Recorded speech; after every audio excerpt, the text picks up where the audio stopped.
escuchado otras veces, seguramente lo ha leído también varias veces, donde Jesús plantea definitivamente lo concreto y lo objetivo del Evangelio. Y yo voy a pedir que abran sus Biblias en el Evangelio de Mateo, capítulo 25, del versículo 31 al 46.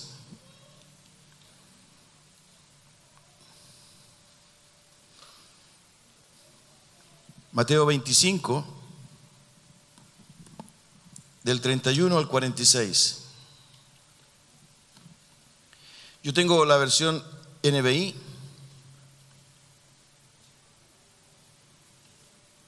que dice así: cuando el Hijo del Hombre venga en su gloria, con todos sus ángeles se sentará en su trono glorioso. Todas las naciones se reunirán delante de él y él separará a unos de otros, como separa el pastor las ovejas de las cabras. Pondrá las ovejas a su derecha y las cabras a su izquierda. Entonces dirá el rey a los que estén a su derecha: vengan ustedes a quienes mi Padre ha bendecido, reciban su herencia, el reino preparado para ustedes desde la creación del mundo. Porque tuve hambre y ustedes me dieron de comer, tuve sed y me dieron de beber, fui forastero y me dieron alojamiento, necesité ropa y me vistieron, estuve enfermo y me atendieron, estuve en la cárcel y me visitaron. Y le contestarán los justos: Señor, ¿cuándo te vimos hambriento y te alimentamos, o sediento y te dimos de beber? ¿Cuándo te vimos como forastero y te dimos alojamiento, o necesitado de ropa y te vestimos? ¿Cuándo te vimos enfermo o en la cárcel y te visitamos? El rey le responderá: les aseguro que todo lo que hicieron por uno de mis hermanos, aun por el más pequeño, lo hicieron por mí. Luego dirá a los que estén a su izquierda: apártense de mí, malditos, al fuego eterno, preparado para el diablo y sus ángeles. Porque tuve hambre y ustedes no me dieron nada de comer. Tuve sed y no me dieron nada de beber. Fui forastero y no me dieron alojamiento. Necesité ropa y no me vistieron. Estuve enfermo y en la cárcel y no me atendieron. Ellos también le contestarán: Señor, ¿cuándo te vimos hambriento o sediento, o como forastero, o necesitado de ropa, o enfermo, o en la cárcel y no te ayudamos? Él le responderá: les aseguro que todo lo que no hicieron por el más pequeño de mis hermanos, tampoco lo hicieron por mí. Aquellos irán al castigo eterno y los justos a la vida eterna. Oremos. Santo Dios, en el nombre de Jesús te damos tantas gracias, Señor, por espacios como este, Señor, en que podemos reunirnos en torno a tu palabra, en torno, Señor, a la adoración a tu nombre, en torno, Señor, a estos cánticos testimoniales, Señor, que podemos brindarte y elevarte, Señor, comunitariamente a tu presencia en el nombre de Jesús. Gracias, Señor, por lo que estás haciendo en nuestro medio. Gracias por tu provisión. Gracias por tu protección, por tu dirección. Bendecimos tu nombre, Señor, en esta mañana, pero también reconocemos nuestra absoluta necesidad de ti, Señor. Sobre todo al enfrentar, Señor, estos textos que nos desafían a algo, Señor, que es más audaz y que muchas veces no lo hacemos o no lo logramos entender. Por eso, amado Dios, acompáñanos en estos breves minutos para entender esta enseñanza, Señor, tan gravitante, Señor, y tan testimonial de lo que es tu reino, de lo que es el Evangelio, Señor. Tú sabes que nuestra tendencia es buscar la comodidad, a buscar el confort, y nos justificamos, Señor, y nos comparamos, amado Dios, tantas veces. Nos cuesta asumir nuestra responsabilidad. Nos cuesta asumir, Señor, nuestra propia crítica. ¿Qué mejor que tú, Señor, con tu Espíritu Santo y tu palabra? Por eso, Señor, te ruego en el nombre de Jesús, háblanos, despierta en nosotros, Señor, ese anhelo de incorporarnos en una vivencia del Evangelio práctica, diaria, cotidiana, aceptando, Señor, y agradeciendo las condiciones en las que vivimos, Señor, entendiendo que en ese lugar, en esa ocupación, en esas relaciones, en ese entorno, Señor amado, tú nos has llamado para proclamar tu reino. Gracias, Padre, que nada ni nadie, Señor, obstaculice la predicación, la meditación y la lectura de tu palabra. En el nombre de Jesús. Amén. Hermanos queridos, ustedes revisan los capítulos previos a este 25. Jesús está en un momento muy especial, de acuerdo al relato del Evangelio de Mateo, hablando sobre las señales antes del fin. Él ha dicho en los capítulos 23, 24, ¿verdad? Ha hecho incluso una crítica a la religiosidad de la época, a los fariseos, ahí en el capítulo 23, ¿no? Incluso ha manifestado preocupación por Jerusalén, porque Jerusalén no había escuchado la enseñanza de Jesús. Ahí en el versículo 37 al 39 de Mateo 23, ¿verdad? Aparece esta profunda e intensa declaración de Jesús: Jerusalén, Jerusalén, que matas a los profetas y apedreas a los que se te envían. ¿Cuántas veces quise reunir a tus hijos como reúne la gallina a sus pollitos debajo de sus alas, pero no quisiste? Pues bien, la casa de ustedes va a quedar abandonada, y les advierto que ya no volverán a verme hasta que digan: bendito el que viene en el nombre del Señor. Son expresiones, ¿verdad?, con sentimiento de parte de Jesús, pero que también refleja lo que se aborda en esos capítulos al final de Mateo, lo que va a suceder, lo que va a ocurrir. Y si usted analiza un poquito más adelante, en el capítulo 24, por ejemplo, Jesús plantea que nadie sabe ni el día ni la hora del regreso de Él, ¿verdad? Y a través de 5 parábolas, está la parábola de la higuera, está la parábola del dueño de casa y el ladrón, está la parábola del siervo fiel y prudente, está la parábola de las 10 vírgenes y está la parábola de los talentos, pero todas orientadas, ¿verdad?, a enseñar, a recrear lo que va a ocurrir al final de los tiempos. Todas de alguna forma quieren plantear a la iglesia, en este caso a los discípulos, ¿verdad?, lo que va a suceder al final de los tiempos. Y cómo, ¿verdad?, el regreso de Jesús va a significar, ¿verdad?, incluso evaluaciones, el rendir cuentas. Por ejemplo, la parábola de los talentos o de las monedas de oro. Y en ese sentido, ¿verdad?, se plantea también con el mismo propósito esta parábola de las ovejas y de las cabras. Ahora, lo increíble es notar, ¿verdad?, la absoluta practicidad, lo concreto de la enseñanza de Jesús. Tan concreto es que definitivamente Jesús establece una sentencia. Fíjense en el versículo 34 de lo que leímos: vengan, se lo dice a los que están a la derecha, es decir, a las ovejas: vengan ustedes a quienes mi Padre ha bendecido, reciban su herencia, el reino preparado para ustedes desde la creación del mundo. La verdad que esa es la expectativa y la esperanza de todos los que hemos creído en el Señor. Vengan, ¿no? Esta es una herencia que les pertenece a ustedes. No pueden entrar al reino, ¿no?, el reino preparado para ustedes. Pero sin embargo Jesús se encarga a través de una palabra, un conector, ¿verdad?, para definir en esta enseñanza quiénes tienen acceso a esa condición. Si usted se fija, ¿verdad?, el siguiente versículo 35 plantea cuál es esa condición: porque tuve hambre y ustedes me dieron de comer, porque tuve sed y me dieron de beber, porque fui forastero y me dieron alojamiento, porque necesité ropa y me vistieron, porque estuve enfermo y me atendieron, porque estuve en la cárcel y me visitaron. ¿Y dónde está la fe? ¿Dónde está la gracia? Yo no digo que no esté presente, por favor, no me mire como si fuera un hereje. Lo que estoy planteando, ¿verdad?, que una dimensión que habitualmente no consideramos son las obras.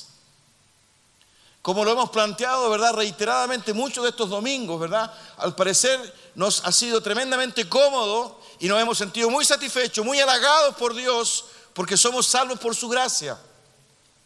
No por obras para que nadie se gloríe. Eso lo hemos entendido, gracias a Dios, porque así es, efectivamente, así es. Efesios 2 y 8. Pero lo que hemos olvidado definitivamente, que incluso el propio apóstol Santiago lo menciona y lo pone en duda: muéstrame tu fe por las obras, es precisamente la otra parte de la obra de Dios en nuestras vidas, que es el versículo, ¿verdad? Efesios 2:10, que nos ha cobijado y que nos va a cobijar, ¿verdad? Durante todo este año. Somos hechura suya. Es decir, la gracia de Dios, la misericordia de Dios, la fe en Jesucristo provocó la transformación, provocó el ser. ¿Se acuerdan que hemos hablado de eso, no? El ser. Ahora soy santo, ahora soy justo, ahora soy redimido, ahora soy perdonado, ahora soy hijo de Dios, ahora soy una nueva criatura, soy una nueva mujer, soy un nuevo hombre. Pero no termina ahí. Lo que nos ha costado entender es que ese es el comienzo. Muchas veces lo he dicho yo. Las iglesias creen que todo termina con la conversión. La conversión es solo el inicio. La dificultad, la lucha, ¿verdad? El propósito de Dios comienza con la conversión. Y es ahí donde aparece el versículo 10. Somos hechura suya. Es decir, esta experiencia del ser, que solo fue obra de Dios por gracia y misericordia, ¿verdad? A través de la fe en Jesucristo, en el sacrificio en la cruz, ¿verdad? Y posteriormente la resurrección, me impulsó, ¿verdad?, a ser un nuevo hombre. Y ese nuevo hombre, ¿verdad?, que ahora es hechura de Dios, es desafiado por las obras que Dios preparó de antemano para que podamos, para que yo, nuevo hombre, las ejecute. Fíjense que es tan relevante esta enseñanza que si usted se fija, tanto los que están a la derecha como los que están a la izquierda, es decir, tanto las ovejas como las cabras, experimentan, ¿verdad?, la misma duda, la misma pregunta. Fíjense, el versículo 38 y 39, están hablando las ovejas, los que están a la derecha. ¿Cuándo te vimos como forasteros y te dimos alojamiento, o necesitado de ropa y te vestimos? ¿Cuándo te vimos enfermo o en la cárcel y te visitamos? Esas preguntas son exactamente las mismas preguntas que hacen las cabras, los que están al lado izquierdo y que fueron condenados por Jesucristo. Versículo 44, Señor, ¿cuándo te vimos hambriento o sediento, o como forastero o necesitado de ropa, o enfermo en la cárcel? Es decir, ambos grupos experimentan la duda. ¿Cuándo te vimos así, Señor? Pero ¿cuál es la diferencia? La diferencia no es la pregunta que ellos hacen, sino el resultado de la obra de Jesucristo en sus vidas. Es decir, el primer grupo, el de las ovejas, que estaban a la derecha, al parecer entendieron el mensaje, entendieron la enseñanza. La obra de Dios, la obra de Jesucristo en sus vidas, los impulsó definitivamente de manera natural, ¿verdad? El impacto del Evangelio fue tan potente que de mutuo propio apareció en ellos, ¿verdad?, esta conducta absolutamente proactiva de ayudar, de atender, de acoger. Fue tal el impacto del Evangelio en sus vidas que no se lo guardaron y fueron capaces y fueron sensibles de entender que en torno a ellos había necesidad, había carencia. Exactamente la misma sensación, sentimiento, convicción del propio Señor Jesucristo, por lo cual Él se encarnó. Él se encarnó, ¿verdad?, no porque Él viniese a compartir, ¿verdad?, un planteamiento académico, filosófico de lo que era el Evangelio. El propio Evangelio de Lucas lo señala, ¿verdad?, en el capítulo 4, que en el fondo es una profecía que viene de Isaías, ¿no? Y en el capítulo 4 de Lucas nosotros encontramos lo que el propio Señor Jesucristo lee en aquella sinagoga. El Espíritu del Señor está sobre mí, versículo 18 del capítulo 4 de Lucas, por cuanto me ha ungido para dar buenas nuevas a los pobres, me ha enviado a sanar a los quebrantados de corazón, a pregonar libertad a los cautivos y vista a los ciegos, a poner en libertad a los oprimidos, a predicar el año agradable del Señor. Es decir, cosas concretas que se materializaban o se materializan a través del Evangelio, pero que decantan, ¿verdad?, definitivamente en vida y vida abundante. No es un acercamiento místico, no es un acercamiento meramente religioso, sino que decanta en obras concretas. Y Jesús lo plantea en esta enseñanza. Jesús está hablando definitivamente de los hambrientos, de los sedientos, de los extranjeros, de los que necesitan ropa, de los que están en situación de calle, de los que están enfermos, de los que están en la cárcel. Espacios donde el reino de Dios debe llegar. Y la enseñanza plantea definitivamente, ¿verdad?, que son áreas en las cuales las ovejas deben hacerse presentes. ¿Hay ovejas acá?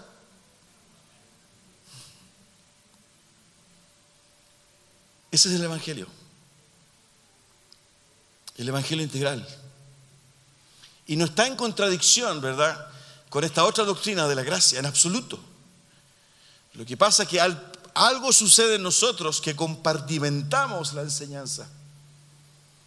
Y nos cuesta comprender que la presencia de Cristo invade, sobrepasa, va más allá, ¿verdad? Porque lo que hay definitivamente es un señorío, es la presencia del Espíritu Santo, ¿verdad?, que impulsa, que fue lo que le pasó a las ovejas. Las ovejas comenzaron a entender a los hambrientos, a los sedientos, a los enfermos, a los encarcelados, no porque Jesús los estaba mirando, ¿no?, esta actitud tan típicamente humana, ¿no?, sino que lo empezaron a hacer, al igual que los otros que no lo empezaron a hacer. O sea, no había una condición, ¿verdad?, previa, sino que ambos grupos reaccionaron de manera natural, pero con una tremenda diferencia. Uno de ellos, ¿verdad?, se vio sobrepasado, entendió, comprendió las enseñanzas, ejecutó. ¿Cuándo te vimos hambriento o sediento? Y es tan poderosa la enseñanza que el propio Jesús se identifica con ese necesitado. Si ustedes lo hicieron a uno de estos pequeños, me lo hicieron a mí. Hace unos días atrás hablábamos, ¿verdad?, lo he mencionado también otras veces, cuando Jesús llama a los 70, Lucas capítulo 10, y los envía de 2 en 2, ¿se recuerdan? No sé si se recuerdan, el versículo 1 dice que los envió de 2 en 2 a las aldeas a donde él iba a ir. No era cualquier aldea.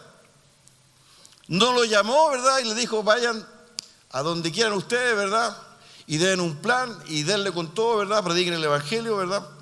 No fue así. Dice el texto que los envió a donde él iba a ir.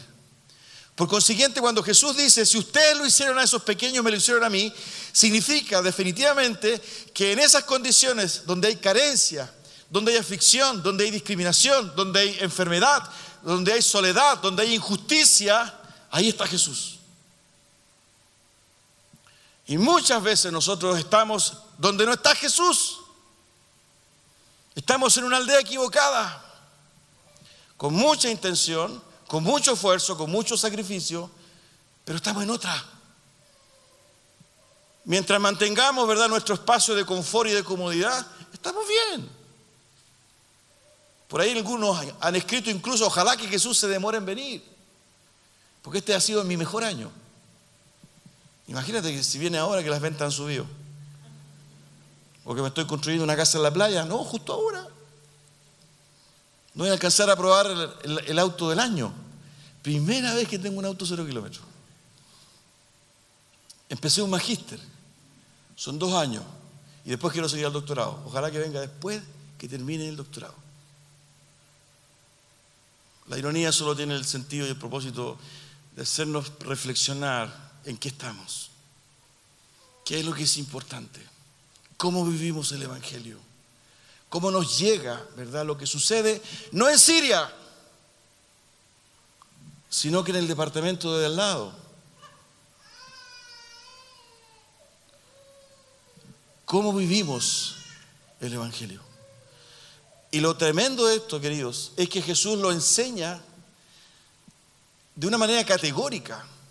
Tan categórica es que Él se atreve, bueno, Él es el Señor, definitivamente a emitir un juicio, una sentencia para las ovejas. Vengan ustedes a quienes mi Padre ha bendecido, reciban su herencia. Y a los otros, apártense de mí, malditos, al fuego eterno preparado para el diablo y sus ángeles. Malditos, apártense de mí. Se le pasó la mano a Jesús. Pero el Evangelio es categórico. Es esperanza, es misericordia, es gracia, pero también es juicio. También es juicio. Y como nuestra cultura, ¿verdad?, tiende al hedonismo, tiende a buscar el placer y el confort, nos cuesta entender que la cruz también sea juicio. Nos cuesta entender definitivamente que estas cabras Jesús la llama malditos. Nos cuesta entender que en la enseñanza del Sermón del Monte Jesús sea tan categórico, ¿verdad?, con aquellos que, si bien le llaman Señor, no hacen la voluntad de su Padre. No todo el que me dice Señor, Señor, entrará en el reino de los cielos. ¿Se acuerdan de eso, no? Pero Señor, si en tu nombre predicamos, en tu nombre echamos fuera de demonios, en tu nombre sanamos, sí, pero yo no los conozco. No los conozco. Porque a los que yo amo y a los conozco son los que oyen mis palabras y las hacen, aquellos que me obedecen. Y Jesús está mostrando claramente que su instrucción, ¿verdad?, es precisamente que los suyos, sus discípulos, vivan esta experiencia de caridad, de solidaridad, de justicia, de amor, de misericordia, de compromiso, de interés, práctica de vida, ejecución de obras, desde la perspectiva de la nueva creación. Es decir, el Evangelio, ¿verdad?, no es una concepción meramente de definiciones de un nuevo estatus, sino que irrumpe definitivamente, ¿verdad?, en la desesperanza humana, en las tinieblas. Por eso que estos ejemplos de Jesús, ¿verdad?, la sal que sala, la luz que ilumina, tiene que ver con eso, la irrupción del reino de Dios. Y como veíamos en ese video, es a través de ustedes, a través mío, a través de la iglesia. Por eso, hermanos queridos, estamos en esta búsqueda y en este desafío violento de atrevernos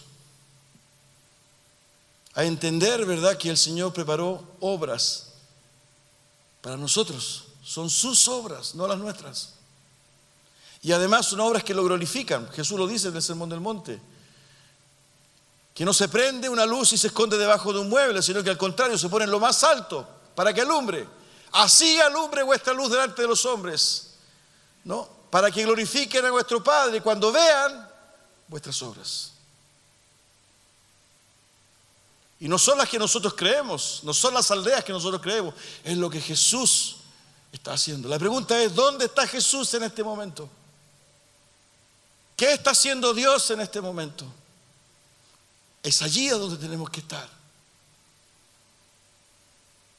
Y eso es la iglesia. Eso es la iglesia. No es esa institución, ¿verdad?, que maneja la tradición. No estoy diciendo que la tradición sea mala, pero que esconde a Dios, que esconde la misericordia y la gracia, donde aparece y aflora, ¿verdad?, el legalismo, el juicio. Y ya no acoge, ya no consuela, ya no muestra a Cristo. Esa canción saca a Dios o a Jesús del madero, ¿verdad? Está hablando definitivamente de nuestra actuación, de hombres y mujeres consagrados para Dios, hombres y mujeres, ¿verdad?, misericordiosos, pacíficos, humildes, mansos, hombres y mujeres de Dios, ¿verdad?, que manifiesten la gracia de Él. No hay otra forma. No esa arrogancia, ¿verdad?, ese acto de creer que somos los buenos, aquí estamos los buenos y allá están los malos. O esta tendencia al gueto, ¿no?, a aislarnos de los demás. No es eso. Por eso que estamos en una franca y decidida lucha. Hay espacios de servicio. Si tú crees que la iglesia es esto, venir una vez a la semana, cantar un par de canciones, emocionarte y seguir en la semana con lo mismo, tú no has conocido al Señor. Pero si tú anhelas saber más de Él, tú anhelas conocerle más, tú anhelas glorificarle y le quieres compartir a otros lo que Él hizo en ti, y tú te das cuenta, ¿verdad?, de que hay necesidad y de alguna forma quieres, dependiendo de tus recursos, participar de eso, algo sucedió en ti, algo pasó en ti. Dice Pablo en Filipenses, aquel que comenzó en vosotros la buena obra, la perfeccionará hasta el día de Jesucristo. Hay una diferencia que no tiene que ver, ¿verdad?, más que con la obra absoluta, completa y total de Dios en mi vida. Eso fue lo que está enseñando Jesús. Y lo dice de manera categórica. Les aseguro que todo lo que hicieron por uno de mis hermanos, aún por el más pequeño, lo hicieron por mí. Les aseguro que todo lo que no hicieron por el más pequeño de mis hermanos, tampoco lo hicieron por mí. Evangelio. Una de las críticas que siempre he escuchado, leído y la comparto es que en el mundo evangélico cristiano no siempre se ha entendido esto. No todas las denominaciones, ¿verdad? No todas las tendencias. Pero pareciera que estamos un poco en deuda. Por eso, que Cordillera, te lo digo humildemente, y Las Condes, la iglesia, esta, podamos con la ayuda del Señor salir. Jesús dijo, os he puesto para que vayáis y llevéis fruto. Para que vayáis, llevéis fruto. En ese mismo capítulo 10 de Lucas, ¿verdad? Jesús dice, la mies es mucha y los obreros son pocos. ¿Y qué dice después? Vayan ustedes. Vayan ustedes. Vayan ustedes. Francisco, anda tú. María, anda tú. Rosa, anda tú.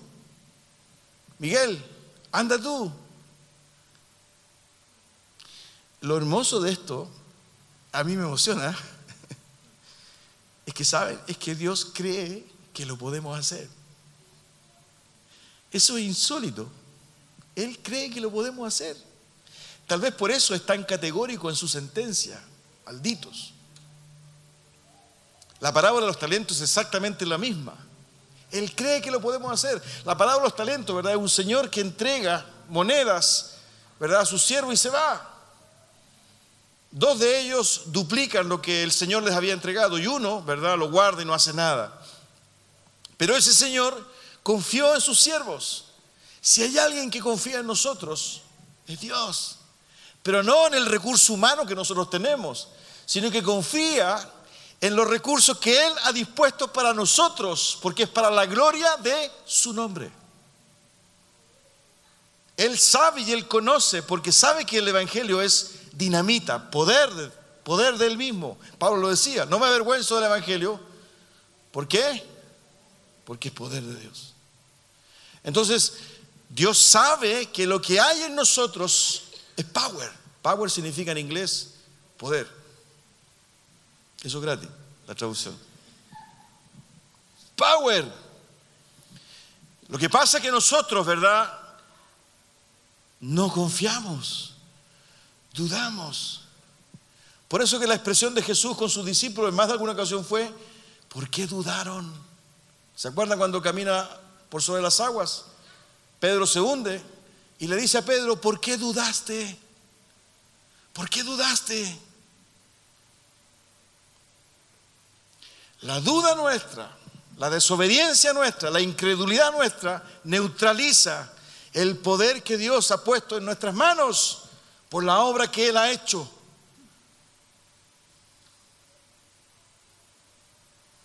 Es la obra de Dios en nosotros, que se plasma definitivamente en acciones concretas, no en razonamientos filosóficos, definiciones y toda una red, ¿verdad?, de conocimiento que finalmente no produce nada. Nada. Que el Señor tenga misericordia de nosotros, queridos, y que nos ayude el Espíritu Santo a entender este llamado de Dios a nuestra vida. Él nos ha llamado con un propósito, no porque somos los más lindos ni los más bacanes. ¿Se acuerdan que bacanes en griego lo que significaba? Que somos los más potentes, los más... No. Él nos llamó, fíjense, y lo dice, con esto termino, lo dice Pablo a los hermanos de Corinto, ¿no?, de una manera bastante fuerte, pero que refleja definitivamente la gracia de Dios. Pues mirad, hermanos, vuestra vocación, que no sois muchos sabios según la carne, ni muchos poderosos, ni muchos nobles, sino que lo necio del mundo escogió Dios para avergonzar a los sabios, y lo débil del mundo escogió Dios para avergonzar a lo fuerte, y lo vil del mundo y lo menospreciado escogió Dios, y lo que no es, para deshacer lo que es, a fin de que nadie se jacte en su presencia. Todo es de Dios, y nuestra inoperancia y nuestra incredulidad obstruye, impide, obstaculiza el plan y el propósito de Dios. Por eso que en algún momento yo dije hace una semana atrás, cuando somos, ¿verdad?, invadidos por la presencia de Dios, cuando vivimos esta experiencia real en nuestra vida, se acabó el voluntariado. Nosotros muchas veces nos arrimamos a una comunidad donde hay trabajo, donde hay servicio, pero siempre lo hacemos desde la dimensión del voluntariado. Esto es voluntario. Por consiguiente, no siempre me comprometo, no siempre puedo, tengo otras cosas que hacer, por ejemplo, pero se nos olvida, ¿verdad?, que esto, más que llenar una agenda, es una condición natural que surge de la obra de transformación de Dios para nuestras vidas. Nos saca, ¿verdad?, de nuestra comodidad y nos lleva a atender, a servir, a hablar. Ya tiene algo que decir a los matrimonios que conocen, ¿no?, para el 27. Te invito, tengamos un momento de oración.